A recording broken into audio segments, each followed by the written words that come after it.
बोले परशुराम भगवान की जय। मिलकर सभी करो गुणगान, जय हो परशुराम भगवान। मेरे प्रिय सनातन बंधुओं, आज हम भगवान परशुराम जी के जीवन वृत्तांत का यशोगान करेंगे। जब जब धरती पर अधर्म बढ़ता है, तब तब धर्म की उन्नति के लिए भगवान धरा में अवतरण लेकर के धर्म को धारण करते हैं। यदा यदा हि धर्मस्य ग्लानिर्भवति भारतो अभ्युत्थानम् अधर्मस्य तदात्मानं सृजाम्यहम्। परित्राणाय साधूनां विनाशाय च दुष्कृतां धर्म संस्थापनार्थाय संभवामि युगे युगे। समय समय पर, युगों युगों पर भगवान धर्म की रक्षा के लिए, सनातन संस्कृति के विस्तार के लिए विविध प्रकार के शरीर धारण करके विप्र, धेनु, सुर, संत इन सभी की रक्षा करते हैं। भगवान के अनंत जन्म हैं। हरि अनंत, हरि कथा अनंता। अनंत जन्म हुए हैं, अनंत प्रकार की उनकी कथाएं हैं। बहुत से अवतारों को आपने सुना भी है, जाना भी है, कथाएं भी श्रवण की हैं। आज हम भगवान के परशुराम अवतार की कथा या उनके जीवन चरित्र पर चर्चा करते हैं। बहुत ही अद्भुत चर्चा है यह। भगवान परशुराम जी के जीवन चरित्र के बारे में स्वतंत्र रूप से बहुत कम लिखा गया है। मैंने भी एक प्रयास किया है, एक परशुराम चरित्र नाम से पुस्तक लिखी है, और इसी पुस्तक के आधार पर, जिसमें 7 अध्याय हैं, मैंने 7 दिवसीय परशुराम कथा का भी प्रवचन करना प्रारंभ किया है, जो भगवान परशुराम जी के चरित्र के विभिन्न आयामों को लोक में व्याख्यायित करने का बहुत सुंदर प्रयास करेंगे। लोग उनके बारे में जन जन में बहुत अच्छे से जान पाएंगे। परशुराम भगवान की कथा बड़ी ही व्यापक, बड़ी ही अद्भुत, बड़ी विचित्र और बड़ी प्रेरणास्पद है। भगवान के सभी अवतारों में हम पाते हैं कि भगवान के ये इसी एक अवतार का कार्यकाल बहुत व्यापक है। वैसे तो भगवान सदैव रहते हैं, वे अविनाशी हैं। वे जिस अवतार की जिस लीला को करने के लिए आते हैं, उस लीला को करके और छिप जाते हैं, लेकिन समय समय पर भक्तों को दर्शन अवश्य देते रहते हैं। पर भगवान परशुराम जी की जो कथा है, जो चरित्र है, जो कार्यकाल है, वो सभी चरित्रों से अभी तक बहुत व्यापक है। भगवान परशुराम जी का अवतरण त्रेता युग में हुआ, और त्रेता युग में तो उनका कार्यकाल रहा ही, और वह भी 23वें त्रेता में हुआ था। वर्तमान काल में जो वैवस्वत मनवंतर चल रहा है, इस वैवस्वत मनवंतर के 71 चतुर्युगियों में 23वें चतुर्युगी की त्रेता में भगवान परशुराम जी का अवतार हुआ था। उसमें जो लीला की वो आप जानते हैं। उसके बाद द्वापर युग आया, उसमें भी उनकी लीला रही। भगवान कृष्ण को उन्हीं ने सांदीपनी आश्रम में शिक्षा प्राप्त करने के उपरांत सुदर्शन चक्र प्रदान किया था। द्वापर युग में ही महाभारत के प्रमुख वीर भीष्म पितामह, द्रोण, कर्ण, ये उनके प्रतापी शिष्य थे। वह काल व्यतीत हो जाने पर अभी भी भगवान परशुराम हैं, और कलयुग में जब अधर्म बहुत व्यापक हो जाएगा और भगवान कल्कि के रूप में अवतार लेंगे, तो कल्कि के गुरुदेव भी भगवान परशुराम ही बनेंगे। भगवान परशुराम ही कल्कि भगवान का नामकरण संस्कार करेंगे। विभिन्न संस्कार करने के बाद वे उन्हें गुरु मंत्र देंगे, दीक्षित करेंगे, शिक्षा देंगे, शस्त्र शिक्षा देंगे और उनको धर्म की वृद्धि के लिए, उनके कार्यों के लिए निर्देशन भी करेंगे। कलयुग के समाप्त होने के बाद सतयुग आएगा। इस तरह से धीरे धीरे 71 चतुर्युगी पूरी होने के बाद यह वैवस्वत मनवंतर जब पूर्ण होगा तो अगला मनवंतर आएगा सावर्णिक मनवंतर, जिसमें सूर्यपुत्र सावर्णिक राजा होंगे, मनवंतराधिपति होंगे। उस मनवंतर में भी भगवान परशुराम जी रहेंगे और पूरे मनवंतर काल में वे सप्तर्षि के रूप में विद्यमान हो करके संस्कृति की रक्षा करेंगे। तो भगवान परशुराम जी का चरित्र अत्यंत व्यापक है, उसके बाद भी उनके चरित्र हैं। तो आइए हम भगवान परशुराम जी के चरित्र का प्रारंभ करें। एक बार हमारे भारतवर्ष में है वंश था। है वंश में कहानी तो बहुत व्यापक है, पर संक्षेप में आज मैं इसको कहूँगा। बाकी आप पुस्तक में भी व्यापक रूप से पढ़ सकते हैं और कथा श्रवण में भी अगर रुचि है आपकी, उसमें भी श्रवण कर सकते हैं।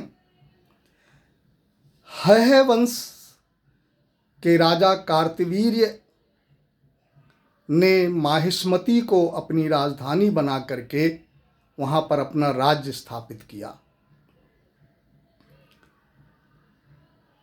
कार्तवीर्य अर्जुन ने दत्तात्रेय जी को अपना गुरु बनाया और भगवान दत्तात्रेय की कृपा से उसको 1000 बाहुएं प्राप्त हुईं, विभिन्न प्रकार की सिद्धियां प्राप्त हुईं, अजेय होने का वरदान प्राप्त हुआ। ऐसे पराक्रमी शस्त्र और बल को प्राप्त करके सहस्त्रार्जुन मदोन्मत्त हो गया। संपूर्ण पृथ्वी पर तो उसने अधिकार किया ही, स्वर्ग से भी इंद्र और देवताओं को भगा दिया, वहां पर भी अपना राज्य स्थापित किया। लेकिन वह राजा दुष्ट था, सतोगुणी न हो करके तमोगुणी था। उसके राज्य में धर्म की अवनति हुई। ब्राह्मण, गौ, सुर, संत सबका अपमान हुआ, सबका तिरस्कार हुआ और उसका फल ये हुआ कि पृथ्वी अकुलाने लगी। पृथ्वी ने कहा कि हे ब्रह्मा जी, मैं बड़े बड़े पर्वतों को, नदियों को, सबको धारण कर लेती हूँ, मुझे इसका कोई भार नहीं लगता, लेकिन एक भी अधर्मी व्यक्ति जब धरा पर पैर रखता है, वह मुझे इन पर्वतों से ज़्यादा भारी महसूस होता है। और वर्तमान में तो सहस्त्रार्जुन के द्वारा ऐसी परिस्थिति बना दी गई है कि सर्वत्र अधर्म का बोलबाला हो रहा है। मैं अकुला रही हूँ, मैं इस भार को सहन नहीं कर पा रही हूँ। तो ब्रह्मा जी पृथ्वी को गौ के रूप में ले जा कर के भगवान से प्रार्थना करते हैं और भगवान कहते हैं कि आप चिंता मत करो, धैर्य को धारण करो, मैं स्वयं अपने अंश से उत्पन्न हो करके तुम्हारे भार को हरण करूँगा, धर्म की वृद्धि करूँगा, ब्राह्मण, गुरु, संत, सुर, पृथ्वी सबका कल्याण होगा। ऐसा भगवान ने उनको सांत्वना दी और वे अपनी अपनी जगह पर आ गए। इधर भृगुवंश में ब्रह्मर्षि भृगु ब्रह्मा जी के मानस पुत्र हैं। उन्हीं की ही ख्याति नाम की पत्नी से लक्ष्मी जी ने भी गर्भ में आकर के उन्हें माता पिता बनने का सौभाग्य प्रदान किया था। उन्हीं लक्ष्मी जी का विवाह भृगु जी ने विष्णु भगवान से किया था। ऐसे लक्ष्मी के पिता भगवान के ससुर ब्रह्मर्षि भृगु के ऋचिक नाम के पुत्र हैं। ऋचिक बहुत महातपस्वी, सभी सिद्धियों से युक्त हैं। महर्षि ऋचिक एक बार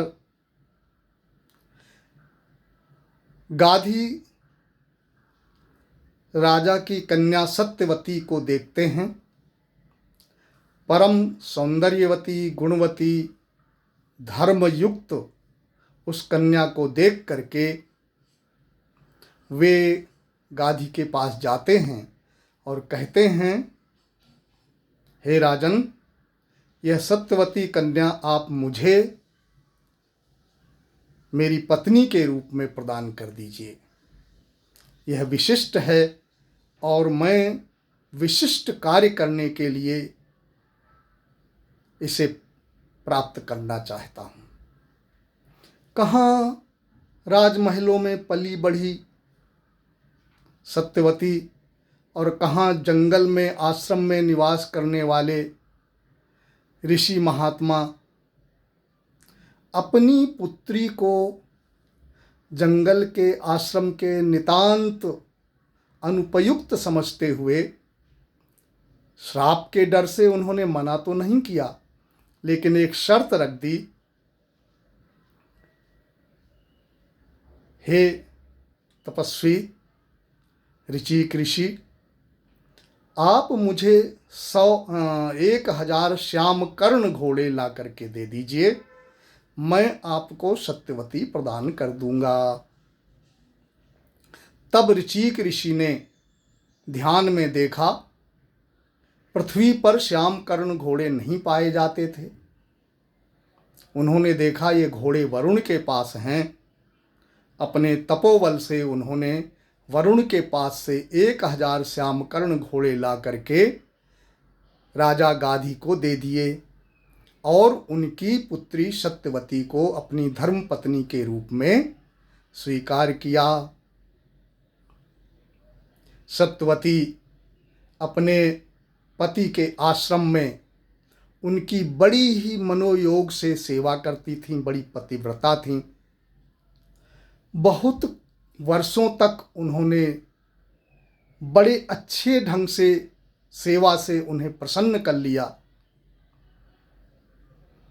तो भगवान ऋषि ऋचिक ने उनसे कहा, हे सत्यवती, मैं तुम्हारी सेवा से अत्यंत प्रसन्न हूँ। मेरे तपस्या, मेरे यज्ञ, मेरी सभी क्रियाओं में तुमने कभी कोई विक्षेप नहीं किया, वरन उसमें पूर्ण सहयोग किया, पूरी व्यवस्था की। मैं प्रसन्न हूँ, बोलो तुम्हें क्या चाहिए। सत्यवती ने कहा, ऐसे समर्थ पति को प्राप्त करके मैं धन्य हूँ।